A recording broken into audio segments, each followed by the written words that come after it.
Akhir-akhir ini, ruang publik terdengar gaduh dan kebisingan.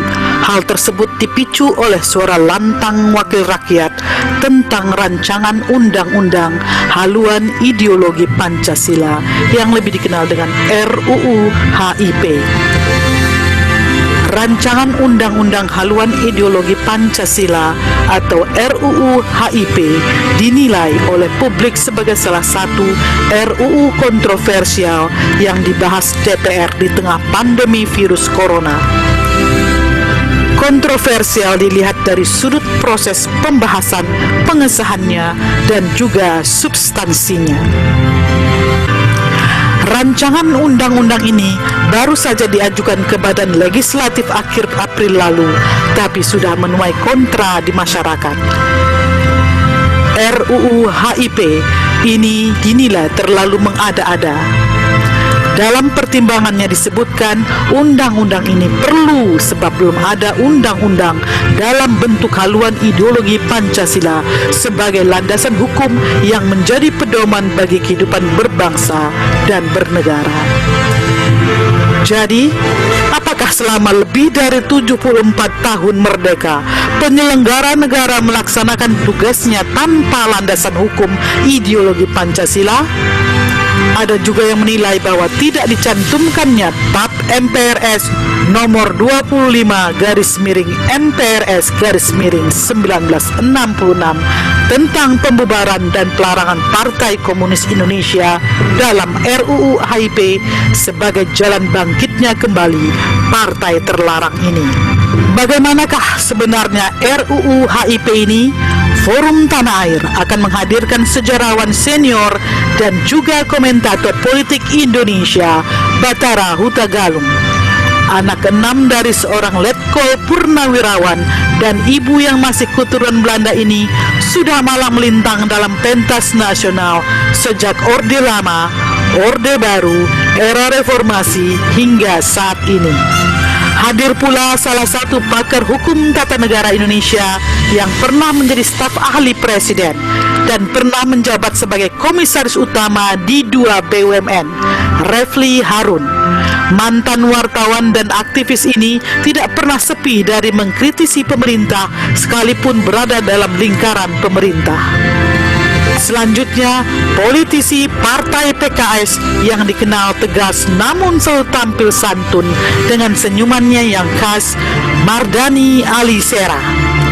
Datang dari keluarga Betawi dan menghabiskan masa kecilnya di daerah Galur, Cempaka Putih, politisi yang satu ini dikenal juga sebagai penggagas tagar 2019 ganti presiden.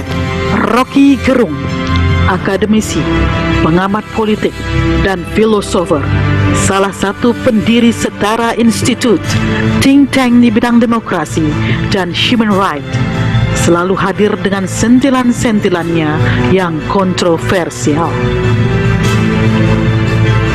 Hersubeno Arif, wartawan senior yang juga konsultan media dan politik, akan menjadi moderator dalam diskusi dan dialog ini.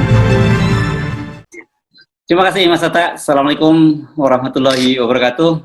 Selamat pagi di teman-teman di Amerika, karena ini selisihnya sekitar 11 jam ya dengan Jakarta. Juga selamat sore untuk teman-teman di kawasan Eropa. Dan untuk Asia Pasifik ini sudah malam pukul 21, sementara teman-teman di Australia ini kalau tidak salah sudah hampir tengah malam ini. Jadi kita semua hari ini berkumpul bersama dalam sebuah acara yang digelar oleh Forum Tanah Air, ini teman-teman diaspora yang ada di Amerika, terutama di New York, di Houston, dan LA, dan juga di Chicago. Nah, seperti tadi saya sampaikan, ada 4 orang narasumber, dan saya kira saya tidak perlu mengulang lagi mengenalkan mereka satu persatu. Dan kemudian juga gini, saya kira saya minta juga sambil memberikan closing statement masing-masing berkaitan dengan kalau begitu apa nih action plan-nya. Ini banyak sekali yang mendesak dari tadi di chat room, itu apa action plan-nya, cuman sekedar ngomong gitu. Itu yang penting harus dilakukan. Silakan Pak Bathara. Baik, jadi sebagai closing statement, tadi saya sudah singgung sedikit, begini. Kelihatannya sebagian terbesar rakyat Indonesia ini saya berani katakan buta sejarah. Karena yang ada di buku-buku sejarah itu, saya lakukan penelitian sejak 25 tahun, itu banyak sekali yang salah. Termasuk yang ada di buku materi sosialisasi 4 pilar. Jadi Bung Mardhani juga sebagai anggota DPR, kan juga anggota MPR. Baik, sejak beberapa tahun saya sedang menyiapkan satu tulisan, dan insya Allah dalam beberapa hari ini akan selesai. Saya kirim juga nanti, kalau nggak keberatan, saya kirim ke semua pembaca di sini, narasumber dan Bung Mardhani. Siap. Oke, intinya begini. Tadi saya sudah katakan bahwa Indonesia, bangsa Indonesia ini bangsa yang baru, ya, baru lahir tanggal 17 Agustus tahun 45. Yang 28 Oktober tahun 28 itu baru embrionya, gagasannya dimunculkan. Nah, oleh karena itu ini disampaikan oleh Presiden Soekarno dalam pidatonya 17 Agustus tahun 57.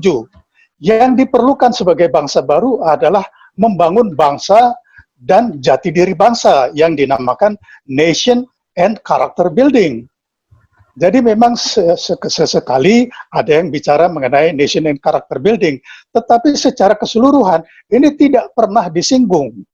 Nah, oleh karena itu, insya Allah dalam beberapa hari selesai tulisan saya, cukup panjang, akan saya sampaikan gagasan pertama sebagai kritik terhadap materi sosialisasi 4 pilar, ya, tapi juga sebagai usulan. Saya menghimbau bagaimana seluruh tokoh masyarakat, stakeholder, baik dari mulai lembaga kepresiden, menteri, anggota DPR, anggota MPR, itu kita bersama-sama mulai memikirkan, menyusun konsep untuk membangun bangsa dan jati diri bangsa. Akan termasuk di dalamnya itu nanti nilai-nilai Pancasila itu akan otomatis tanpa kita harus menjabarkan apa itu satu persatu. Karena itu ada di dalam diri kita sendiri. Nah, oleh karena itu untuk menghayati, mengamalkan dan atau mengerti Pancasila, saya katakan kita hanya perlu 3 N. Nalar, nurani, nasionalisme. Nah, inilah basis kita untuk membangun bangsa dan jati diri bangsa. Kemudian himbauan saya untuk tidak lagi menggunakan kata founding fathers. Karena itu memang di Amerika hanya 7 orang. Jadi saya di sini tidak pernah disebutkan, kadang-kadang yang menyebut founding fathers and mothers. Bagaimana kalau saya usulkan, kita sebutkan para pendiri negara dan bangsa Indonesia. Untuk sementara itu dulu, terima kasih banyak atas perhatian yang diberikan. Selamat malam, selamat pagi. Ya, terima kasih Pak Batara. Bung Mardhani, setelah itu nanti Bung Refli dan closingnya Bung Rocky Gerung.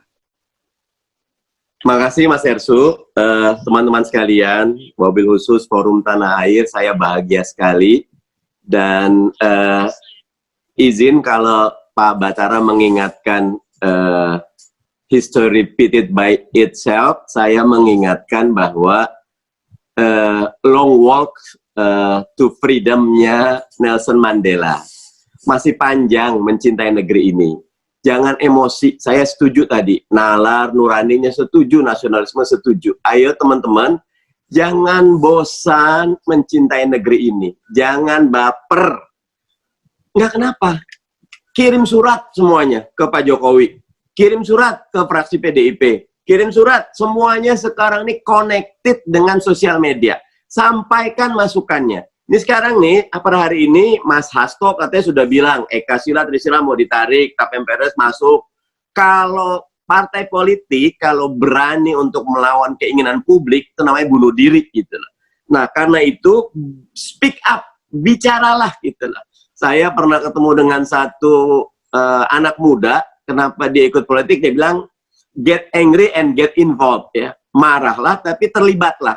Ayo, nomor saya boleh di-share sama Bang Tata, gitu loh. Mas Rocky Gerung, Bung Rocky selalu, Mas Bung Refli, Pak Batara tadi udah nyiapin.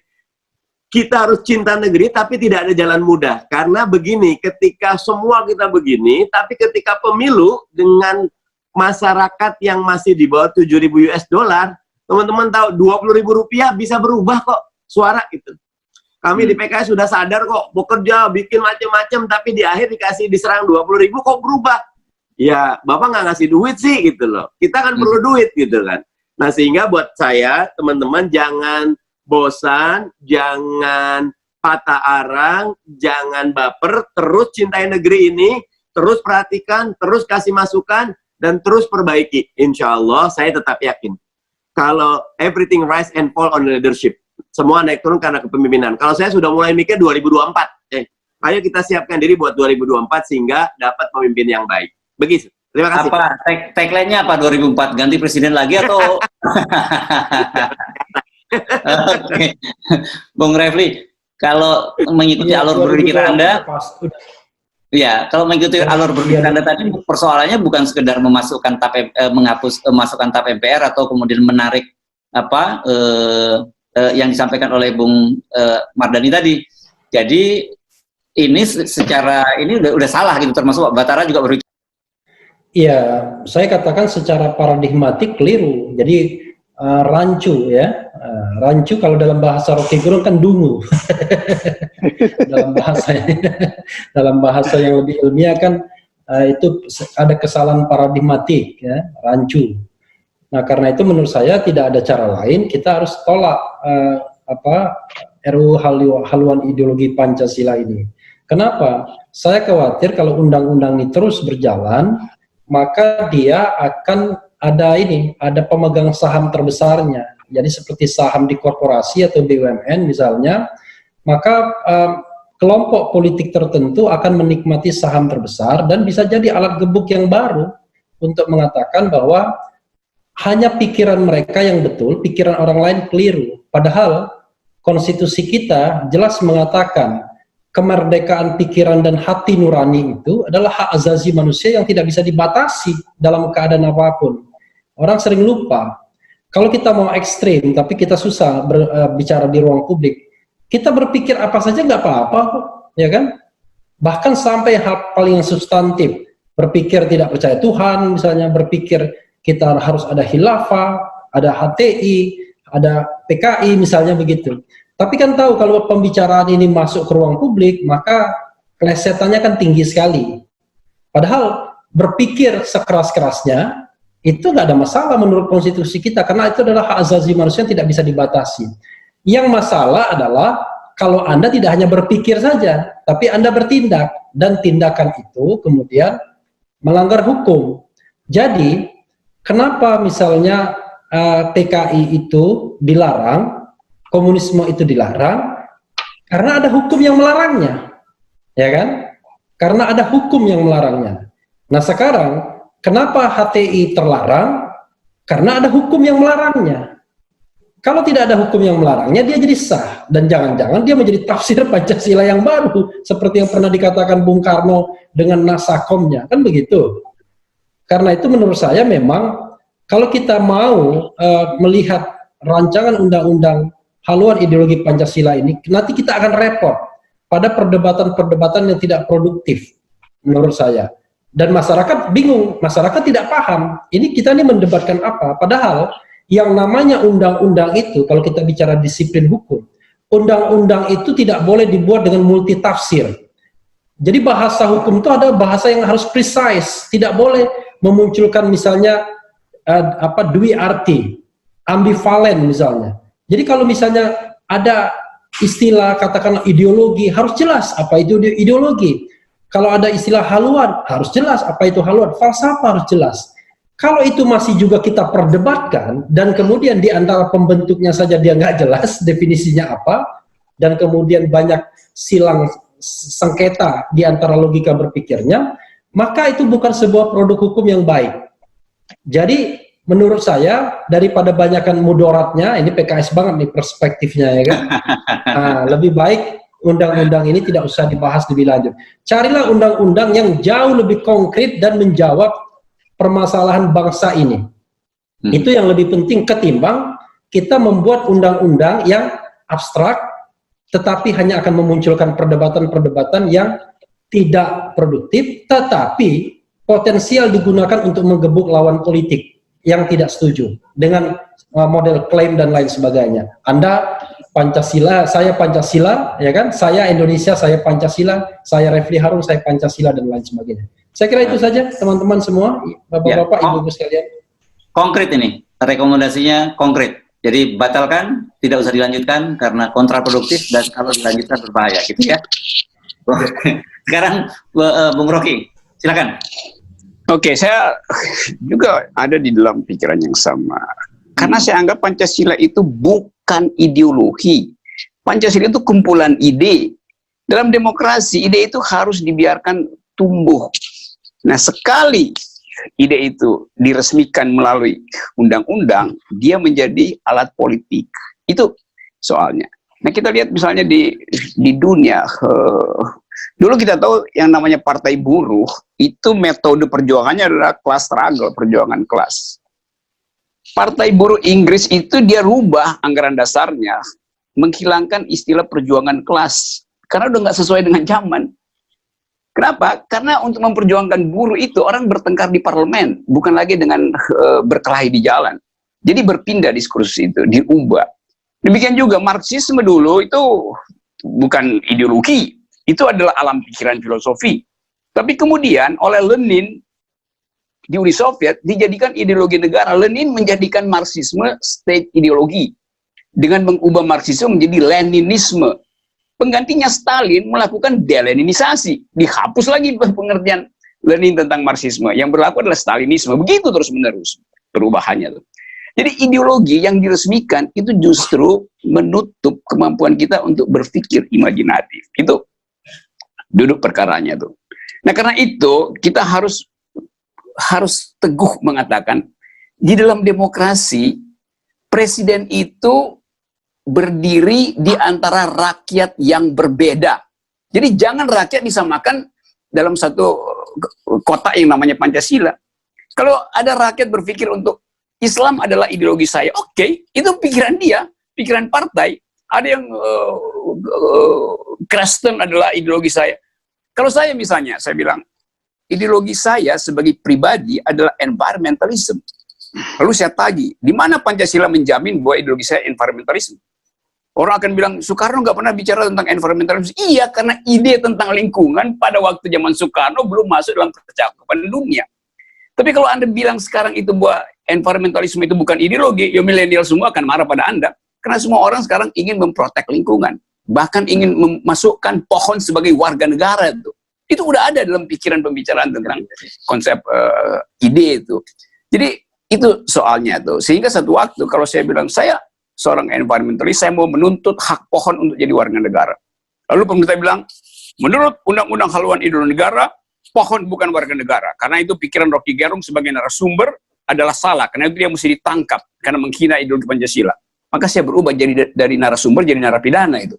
Hanya karena kedunguan penafsiran tentang ide itu evolve dan tumbuh.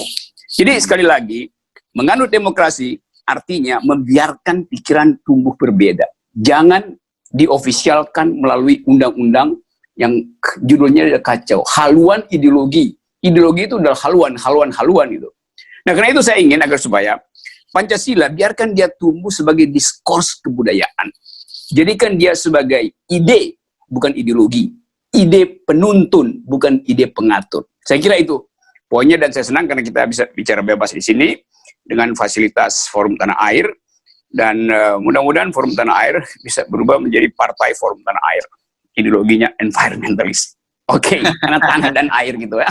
Tanah air itu environmentalist ya. Yang didukung jadi presiden, yang didukung presiden, teman-teman saya di sana, Tata, Helmi, segala macam yang berupaya untuk merapatkan kemampuan kita berpikir melalui forum ini setelah mengambil yang baik. Ini lebih penting daripada pembahasan di DPR tentang Pancasila. Assalamualaikum warahmatullahi wabarakatuh. Selamat malam. Oke. Waalaikumsalam. Ini luar biasa. Saya kira kalau kita lihat benang merahnya semua narasumber sampai pada satu kesimpulan yang sama, bahwa sebenarnya ini hanya membuang-buang waktu kita, bahkan hanya menimbulkan potensi konflik di tengah masyarakat kita tentang undang-undang. Jadi rekomendasinya saya kira kalau saya tidak mendahului teman-teman, kita menyimpulkan Forum Tanah Air merekomendasikan untuk undang-undang itu dibatalkan ya. Apakah itu dimasukkan apakah tentang Ekasila, Trisila dicabut, atau apakah kemudian TAP MPRS nomor 25 atau 66 juga dimasukkan, itu tidak ada hubungannya gitu ya. Tidak ada kait-mengaitnya begitu. Jadi persoalannya itu yang saya kira rekomendasi yang bisa kita sampaikan, itu strong recommendation. Dan saya mengucapkan terima kasih kepada para narasumber atas nama Forum Tanah Air, juga kepada teman-teman dari berbagai belahan dunia, mulai dari Timur Tengah, di Eropa, di Amerika, di Australia, dan juga Asia Pasifik, dan juga tentu Indonesia. Indonesia ini kalau nggak salah ini mulai dari Sabang sampai Merauke, dari Aceh sampai Papua. Ya, sampai Aceh sampai Papua ikut hadir di sini. Ini luar biasa, dan saya mengucapkan terima kasih juga dipercaya menjadi host untuk acara ini. Saya mohon maaf kalau ada kesalahan-kesalahan yang saya sampaikan secara sengaja atau tidak sengaja, tapi kami mengundang Anda kembali untuk pertengahan Juni, itu tadi seperti juga usulnya Bung Mardhani tadi, untuk hadir lagi dalam diskusi membahas berbagai persoalan-persoalan yang muncul, terutama banyaknya penyelundupan pasal dan undang-undang selama COVID ini berlangsung. Gitu. Terima kasih. Assalamualaikum warahmatullahi wabarakatuh. Saya sampaikan selamat malam, selamat pagi, selamat siang, dan selamat sore.